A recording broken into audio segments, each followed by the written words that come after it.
vous savez quoi les gars? C'est que dans la manifestation, il y a un énorme problème.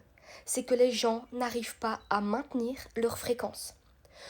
Tant que tout va dans leur sens.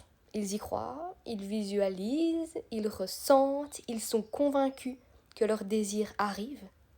Mais dès que la réalité ne montre pas encore ce qu'ils veulent, le doute arrive, l'impatience arrive, et surtout cette petite voix qui dit « et si ça ne marchait pas ?»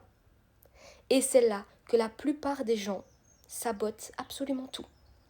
Parce qu'ils pensent que la manifestation fonctionne seulement quand ils voient des résultats. Alors qu'en réalité, la vraie puissance dans la manifestation, c'est de maintenir ton état intérieur avant que la preuve n'arrive, avant que la preuve n'existe. Quand rien ne confirme encore, quand la réalité ne bouge pas encore. Et c'est exactement à ce moment-là que ton cerveau veut abandonner. Mais la manifestation, c'est pas croire quand c'est visible. Ça, tout le monde sait le faire. Très honnêtement, tout le monde sait le faire. La manifestation, c'est d'être capable de rester aligné quand rien autour ne le confirme encore. Parce que si ta foi dépend des résultats, c'est pas de la foi. C'est juste une réaction à ce que tu vois. C'est pas de la manifestation non plus.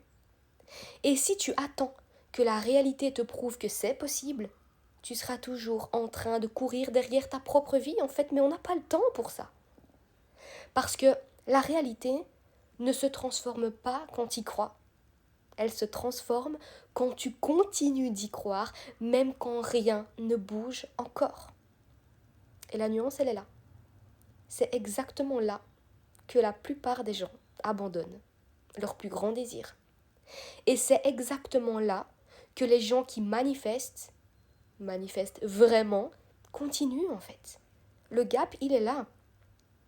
Donc la différence entre ceux qui vivent leur manifestation et ceux qui disent « ça marche pas pour moi », c'est que les premiers ont compris une chose.